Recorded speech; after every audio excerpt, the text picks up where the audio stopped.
This is Bonnie Bucqueroux back with Writing Successful Grants. I wanted to start out by saying, so what is a grant? It seems fairly basic. A grant is basically free money. Some organization, whether it's the federal government, state government, local government, or maybe it's a foundation, they're willing to give you money that you do not have to pay back. That's the good news, but there's a big but. That's provided that you fulfill your contractual obligations. What that means is that when you write your grant proposal and you promise to do all of these wonderful things, you dare not overpromise and underdeliver. If you end up not having enough money to do what it is that you promised to do, you can get into hot water with the person who or the organization that is giving you that money. And I have known some people who've gotten into real hot water because they've actually had to give back the money that was given to them in a grant, and trust me, that is not a good career move. So think of this grant writing process as a realistic process where you're trying to outline what it is that you will actually be able to do. There's no real virtue in saying that you will be able to create something that you simply can't do for the budget available, or promise that people will be involved who then are really not involved. So you really need to be sure that you are fulfilling all those contractual obligations that are spelled out really while it is that you are writing that grant proposal.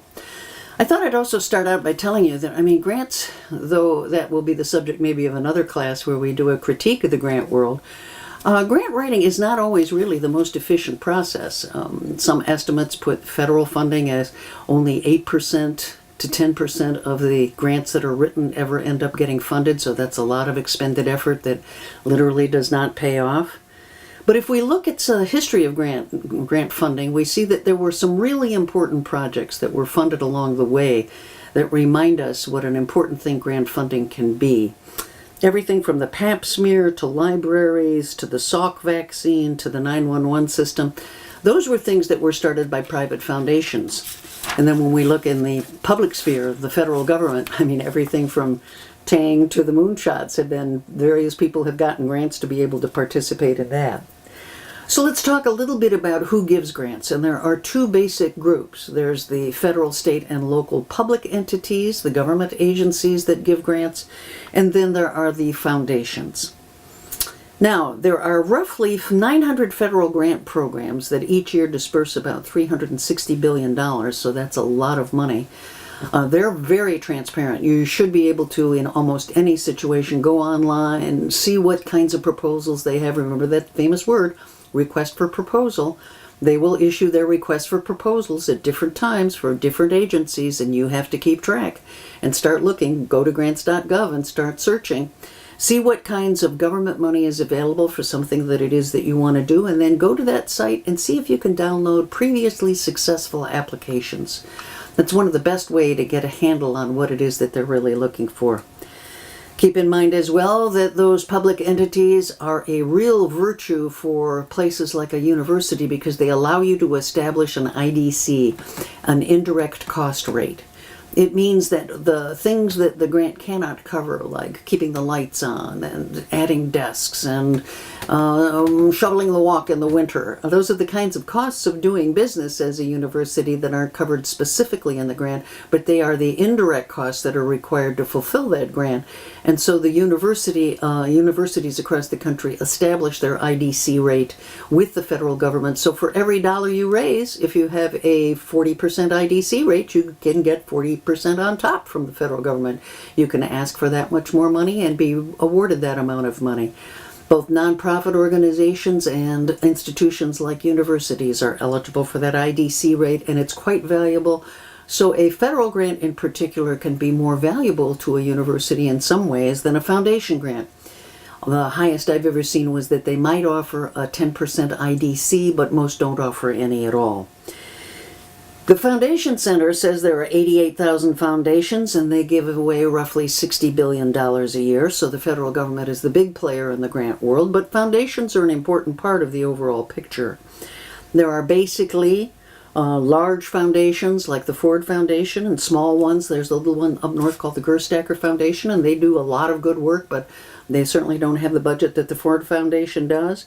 Basically 4 kinds of foundations. There's the independent.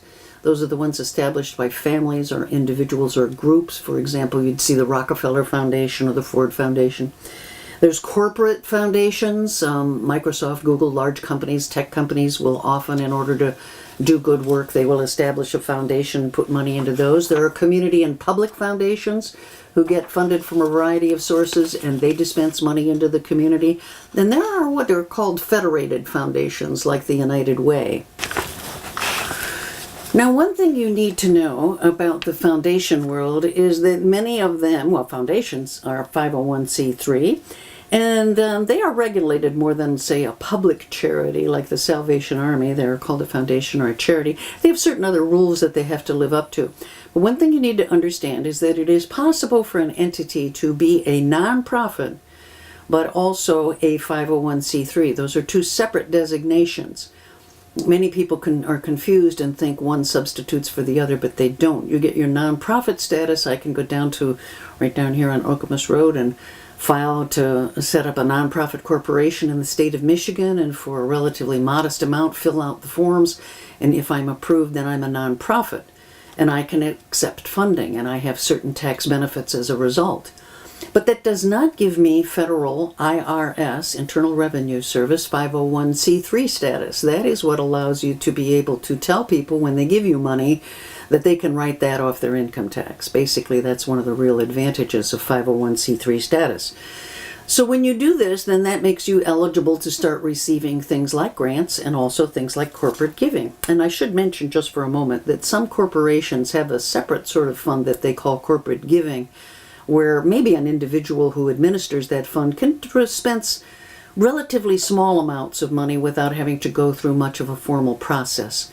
So sometimes if you have a small local initiative that you want to do, you can go and get a few $1,000s from corporate giving through maybe a local corporation in your community that has that pot of money that they're willing to share with you.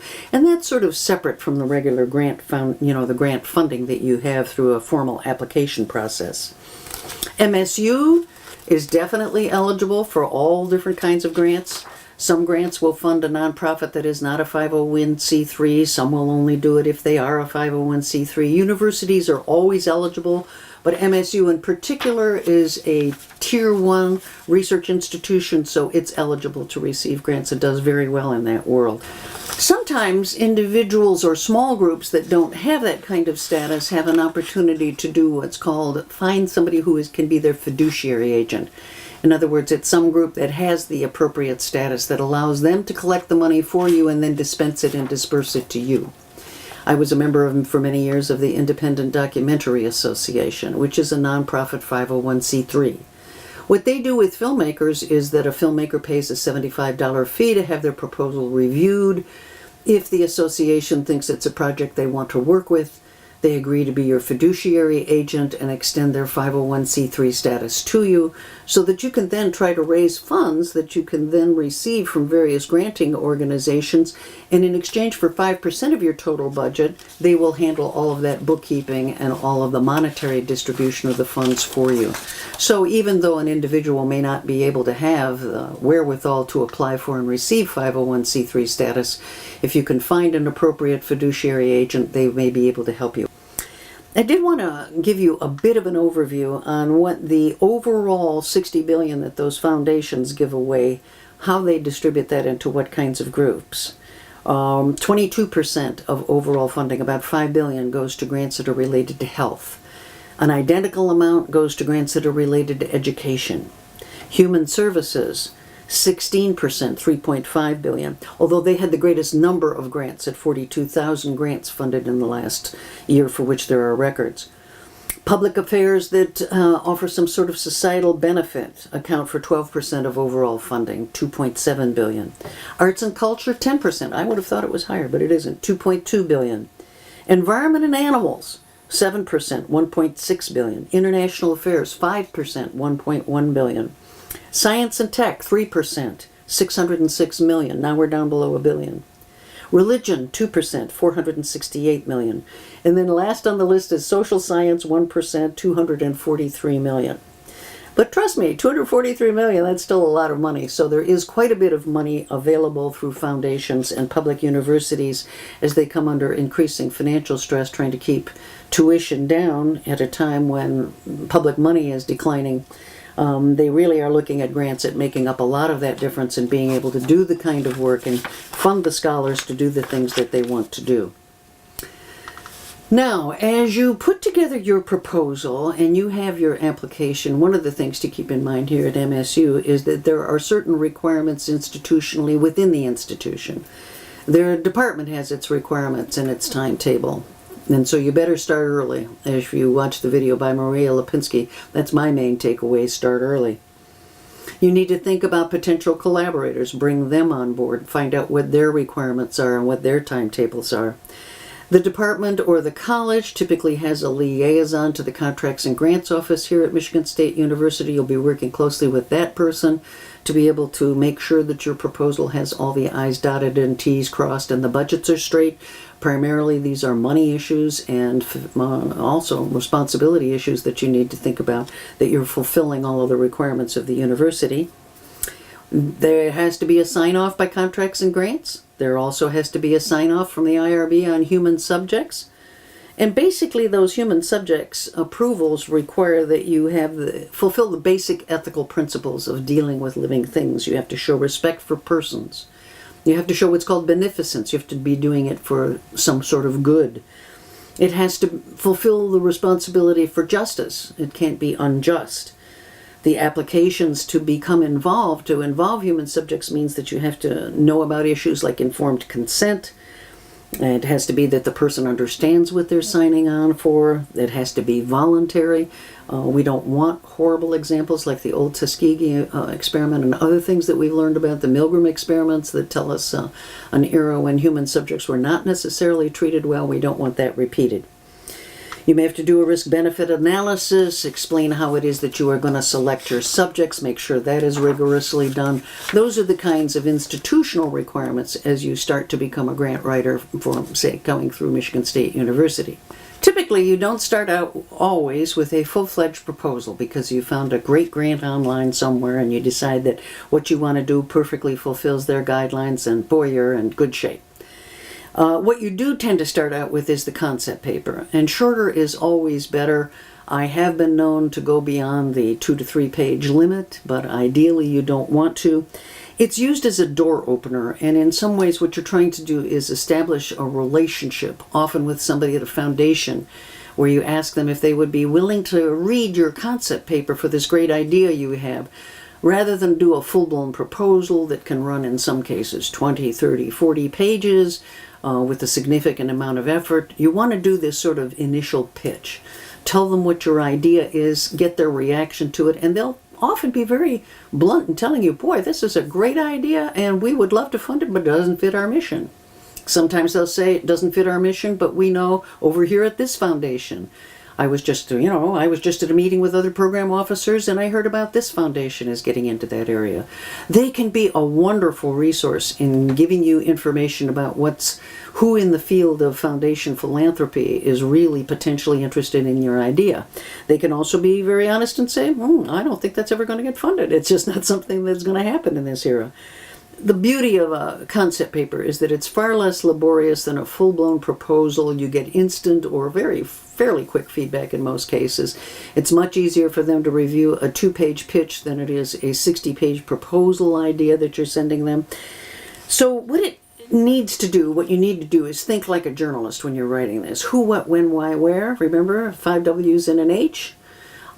Think about making sure that your proposal is a grabber. Make sure that it has an emotional hook in addition to an intellectual hook.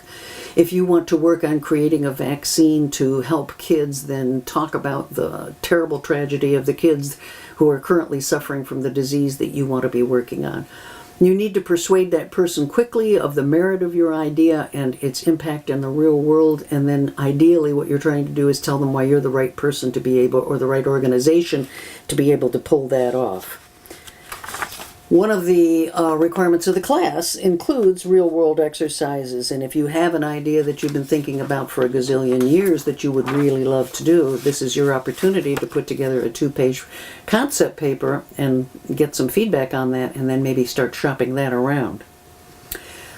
A full-blown proposal, in many cases, different groups have different requirements, but they tend to fall into some fairly general areas in that request for proposal. some fairly basic elements, and they do boil down to that sort of journalistic who, what, when, where. Okay, 5 W's and an H, and how. And you start out with either the problem statement or the research question, depending on the kind of grant it is. If you are trying to do a research proposal, those are somewhat different than a program proposal where you're trying to establish a program in a community or make a change. I'd spent a lot of time writing grant proposals where we were training police to be able to do something different in the community. Keep in mind, at the end of the day, though, it is really all about people. It is about an impact in the real world. So what you want to keep asking yourself along the way in the process, probably the best advice I ever got as a grant writer, was keep asking yourself 2 questions. So what, and who cares? You know, I want to create this vaccine. So what? Well, I want to do it because right now 50,000 kids a year are suffering from this disease. Oh, well, who cares? Well, those kids and their parents. So you've answered those 2 questions. You keep asking yourself along the way as you're writing the proposal. Very easy to get yourself lost in the jargon and lost in vague generalities. Keep returning your writing back to the idea of, will people say when they read this? So what? Who cares? Keep asking yourself that. And that helps you refine your proposals as you go. One of the things that I've learned is that when you're forced to put your ideas on paper, that's when you learn whether you're really doing something that matters.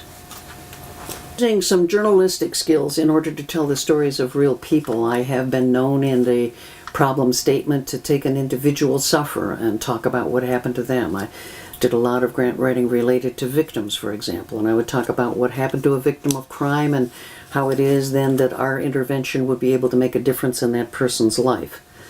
But you have to keep going from the general to the specific and the specific to the general, just as a good journalist does. You need statistics to back this up.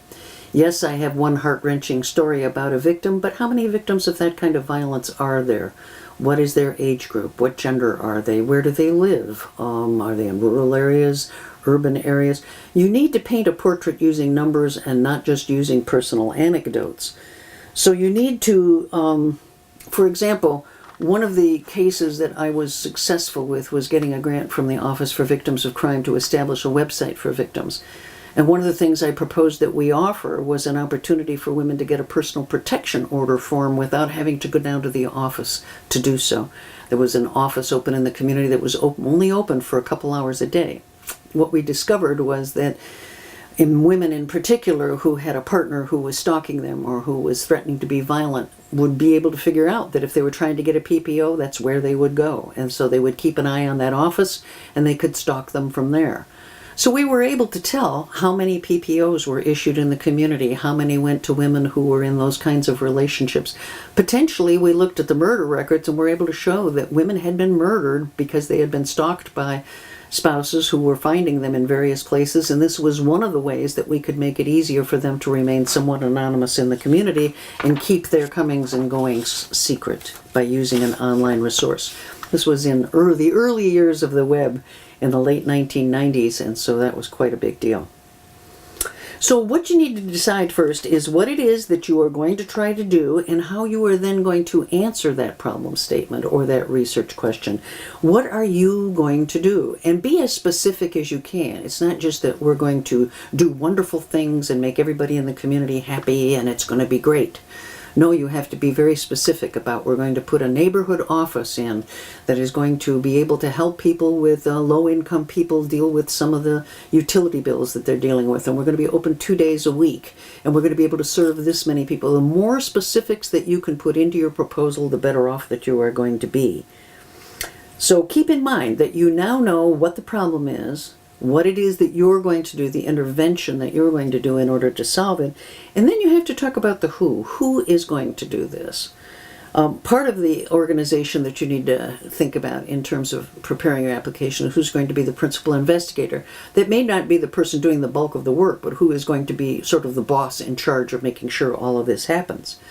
Then you need to think about who are your other key personnel. Those are the people who are really sort of like a key man clause in a corporation. Without them, the project doesn't go forward because they need a certain basket of skills, and you need to have the people to be able to do that. You have an idea on who the stakeholders are, the people that you're going to be trying to make an intervention to help. But at the same time, you need to say who's on your team and how are they going to do that. That means gathering people's curriculum vitae and resumes. Are they people who have a proven track record? There's now an increasing emphasis on doing things collaboratively. Do you have the right team members? Are they diverse? Do they reflect the reality of the communities that they're going to be dealing with? Who's going to monitor and supervise? How will you guarantee that that project does not go off track? The next big issue is when and how. When are you going to do this? And how are you going to do it? Okay? So that's really building in a timeline with major milestones.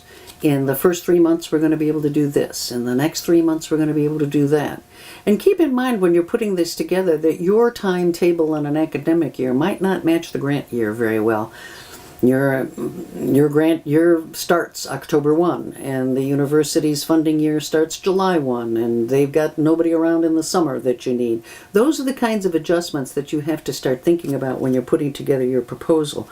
So those kinds of year one funding, keep in mind that various agencies, some are more forgiving than others if you all of a sudden ask for what is called a zero-cost extension. You have come to the end of or approaching the end of your fiscal year. You haven't been able to do all the things you wanted to do because certain people weren't available. They got sick, somebody had a heart attack, and you were late getting something back from the printer, and you say, can I have an extra month? That's a lot of paperwork for many agencies, and sometimes they're very reluctant to grant that. You are often on more solid ground with a foundation that simply wants to help you succeed, and they can be a bit more forgiving, but you need to really know what those requirements are and try to fulfill that when part of it as much as you do all the rest of the parts. And then the big question is, how much does it cost? Budget and the budget narrative. There are two aspects. The budget is the figures, sometimes with that indirect cost figured in, sometimes with fringe on top for people.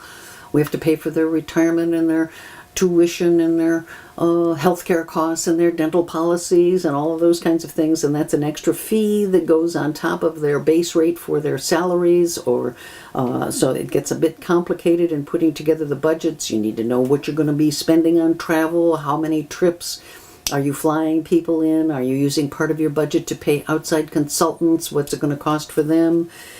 You have to be able to explain in the narrative why you're spending the money the way you're spending it. Usually most of the money goes to personnel costs because people are the most expensive part of most budgets. And you need to be able to explain why those people matter and how much of their time they're going to be needing. The other part of that proposal, after you do the budget and the budget narrative, is that you really need to build in most cases, how it is that you're going to build in your evaluation. How are you going to know if you succeed? This is particularly important in program evaluations. And I've seen a lot of programs that have tried to sort of get away with what I call just the quantification of activity. We're going to send 15 people out into the community, and they're going to talk to 32 kids a day, and they're going to do all of the... Well, but how will we know if their behavior changes? If we're trying to work with juveniles and save them from a life of crime, and our intervention is designed to do so, it isn't just enough to be able to say we're going to go out and read books, or we're going to tell them stories, or we're going to give them cameras and have them do this wonderful photo essay. Are we going to be able to measure any quantifiable difference in impact in the community, the problem that it is that we're trying to solve? And so you need to be able to build those in. And I've seen some creative solutions to that. I know one creative police chief got a grant once, and one of his measurements to tell whether the community was safer was they were counting the number of women who would use the local convenience store at night. In other words, if you ran out of diapers and you had to go make a mad dash to the convenience store, did you feel safe enough in your neighborhood to go out and do so alone? So they were monitoring the number of single women, or women who were alone by themselves, who would use a convenience store at night. There was an interesting measurement. I'm not sure how accurate it was, but it was certainly one that impressed some of the grant reviewers in that situation. So keep in mind, you need to figure out how you can prove whether your intervention is working or not. And you know, evaluation, though many people find it frustrating, is actually a very valuable tool because it provides all sorts of things to the people doing the grant. It will assess your effectiveness. It'll help you clarify what it is you're doing and your objectives. Are you staying close to what it is that you promised you were going to do, or have you gone off on a tangent doing something else? Are you staying within the costs? it helps you define the program that you're doing. You first to put it into better words, clearer words that you can share with people. Is it appropriate for the community that you're working in? Can you compare it to other alternatives now? Can you solidify support for these ideas? It sort of informs all of your internal reporting systems that can be really important for you. Another component of most grant proposals is you have to explain its overall impact on the field. Are you going to be advancing science? Are you going to be making something different in the overall community? Can your project serve as an example of a wonderful intervention that others could pick up? And then if they do it in their communities, they may be able to achieve similar results. It's a sort of, can you save the world? Are you going to really have an impact on the field? Then after you get all of those pieces of your major application part done, there are going to be, especially in the case of federal grants, a bunch of forms and terms. There are the forms that you have to fill out on lobbying. One of my favorites was debarment and suspension. I'm never sure that I really understood what those were all about, but I've read through them every time. You have to assure them you've got a drug-free workplace and workforce, anti-discrimination, that you've got a diversity plan, ethics, that you're not using illegal personnel who do not illegal, but undocumented personnel who don't have the right to be on the grant. So you have to worry about also things like the Immigration Reform and Control Act of 1986, that you can't use undocumented workers. There's another term you need to know, and that's called supplantation. That means that you're not going to use this grant to pay for things you've already figured out how to fund. Now, that's not a good idea. Most grants don't want to. They want to do something new. You also have to be willing to live up to the auditing rules, and you have to be able to provide an audit if required. So you have to sign off on all of those forms as well. Nowadays, it means that you're using grants.gov, and that means that you need to make sure that you start early there as well, because grants.gov is not a forgiving system. You can't just wait till the last minute and go ahead, sign up for an account, and be happy. You don't want to run into a glitch where all of a sudden that's the time of the power outage. Where are you going to do that from? Are you going to be able to get your projects uploaded? I have seen too many grants that have gone awry at the last minute because they don't get in, or they don't get in the right form. So those are pretty much the basics of any grant proposals that you have to submit. Again, start with the concept paper, then do the full-blown proposal with the problem statement, with how your intervention. The key personnel, the principal investigator. Maria Lipinski has some good advice on how you choose a principal investigator. Who are your other collaborators? Make sure that your budget figures are all straight, that you understand how you're going to evaluate what it is that you're doing, your timeline with all of the milestones. A lot of these things can be in different orders or worded somewhat differently, but these are the basics. How are you going to evaluate what it is that you've done? What is your impact on the field? Have you filled out all the forms? That's a lot of work. We'll save for another class some of my critique about how maybe that's too much wasted effort. Maybe we should begin thinking of doing more things like crowdfunding online. Have everybody's proposal go up like a Kickstarter and have people across the country critique them and tell us whether they should go or not. And that's another thing that you should be thinking about, is are there alternatives to the traditional system that are beginning to emerge in a digital world? There are plenty of musicians that I know who have raised enough money to record a new album by putting up their own Kickstarter, using something like Indiegogo or GoFundMe. We now see in the state of Michigan that the Michigan Economic Development Corporation, which is the state agency that tries to promote business interests in the state, has a site called patronicity.org, where if they approve your project, you go out and you raise funds for it online and their site, and then they will match those dollars because they want this project to go forward.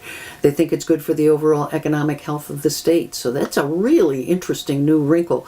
Keep looking for the new ways that the grant world is changing and adapting to this digital world, and the idea that we can get greater and greater feedback. Don't forget the planning cycle. Plan, implement, evaluate, refine. That is what you're doing with your proposals, and that should be what you're thinking about in terms of your projects. I would also like to say that many of you may find that when you really get into doing this, you enjoy doing it. You like being able to bring resources into people. There's something really exciting when you finally land a grant. I got a $10,000 grant from the city of Lansing to be able to have video gear. And it's been, I was thrilled. I brought in much larger grants for other institutions, but that personal grant was a biggie for me. So keep in mind that not only is grant writing, can it be satisfying, there are times it can be heartbreaking, but it could be a career path. There are careers in grant writing. Nonprofit organizations don't survive anymore unless they have a good communicator on board who can write effective and successful grants. It's simply an important part of what it is that you have to do nowadays. You can be a consultant. Some do it for a flat fee, some do it for an hourly fee, some do it for a percentage of the money that they bring in. So those are opportunities for you to be able to use those skills elsewhere. There's coaching, review process. I'll take your grant, and for a specific fee, I will review it and give feedback, and I charge fee for that. I don't, but there are people who do this for a living. So there are always jobs for people who can write, who can organize, and who can present material coherently, cogently, and effectively, and also, to be honest about it, emotionally. This is a storyteller's job. I was a grant reviewer for many times. Somewhere I'd fly down to Washington, be part of a panel. Other times I'd be part of a conference call reviewing grants. And I was always moved by the ones that really made me understand what it was that this grant would do in the real world, what kind of impact it was going to have. There were other times that I wondered, what the heck does this person think? This is so far off from what it is that the RFP requires. Why are they even bothering to submit it? We had one where we were trying to help victims, and a woman was offering to do some sort of performance art, visual dancing. And I don't know quite how she thought she'd get a large federal grant to do that. But, she was optimistic, but it just didn't fit our priorities. We were looking for many more direct kind of services for people who suffered PTSD. It was a little bit too creative a grant. It was more of an arts grant than it was the kind of grant that would fit our agency. So don't try to bend your idea too far to fit into somebody else's frame, because they can smell that from a mile away in most cases. Be careful as well that you don't make little tiny errors, just the kinds of things that raise questions about your competence and that erode confidence from the people who are doing the reviewing. I should also tell you that a lot of what grant reviewing is all about is that somebody takes the RFP, and they translate it into a grid, and that grid is used where they will weight the different categories, and then you as the reviewer will be given some time to go over the proposals and see how well they fit the criteria, and you have to put numerical values in on various scales, like, well, okay, this is weighted at 25% of the overall vote for this project is going to be on this topic, and maybe it's on whether the budget is appropriate. And you have to figure out whether you think the budget is too high or too low. Don't go cheap. You want to make sure that you can actually do the work. The worst thing is to apply for a grant and not get enough money to fulfill it, right? So we want you to succeed. But my job as a reviewer is to go through all of those things. But keep in mind that's only one phase of the process. In many cases, after the reviewers do this, there are reasons that the administrators who are the head of various agencies understand that there may be certain things that you don't know. Maybe one of the people applying has had a bad track record with that agency and has been not fulfilling some of the grant responsibilities, or there have been questions raised in a recent audit. I've seen as well, when I was involved in a pilot project that was funded by the federal government to track drug data and drug usage in a handful of states, they kept trying to balance geographic distribution along with who had the best ideas and the best proposals, because it was important not to have everybody who had large states with large urban populations, but also to make sure that they understood what was going on with drug use in rural states and with smaller populations in very few big cities. So those are the kinds of considerations over which you have no control, and you may not even know they're part of the process that's going to determine who ultimately is selected. So do the best job that you can. Have more people read your proposal. Do it early so you can get a lot of feedback from people. Don't let them beat the life out of it. It's a process of storytelling. It is a journalistic enterprise. And the people who tell the best stories can often at least stand out from the crowd and get a second look. I was very fortunate at one time to have developed a nice relationship with a program officer who thought well of what it is that our group was trying to do. and he appreciated what we had done on a grant proposal, and I know that they had closed off, mine had fallen off the table early on, and they weren't going to fund that. And at the end of the process, somebody said, well, gee, we've got a little money left over. And we don't have that allocated. With all the different projects we have a few $1,000s left over. And he was able to retrieve my proposal from the circular file and say, well, what about doing this one? Maybe they'd be willing to do a little bit less for a little bit less money. Would that be worth funding? So take the time. It gave me another shot at that. It gave a victims group that I was involved with an opportunity, and that project was funded. And it did make a difference in people's lives. And sometimes being able to know that program officer means that you do get a valuable second look. And sometimes you have to adjust to the prevailing realities. But grant writing can be a particularly satisfying kind of role, and I wish you well.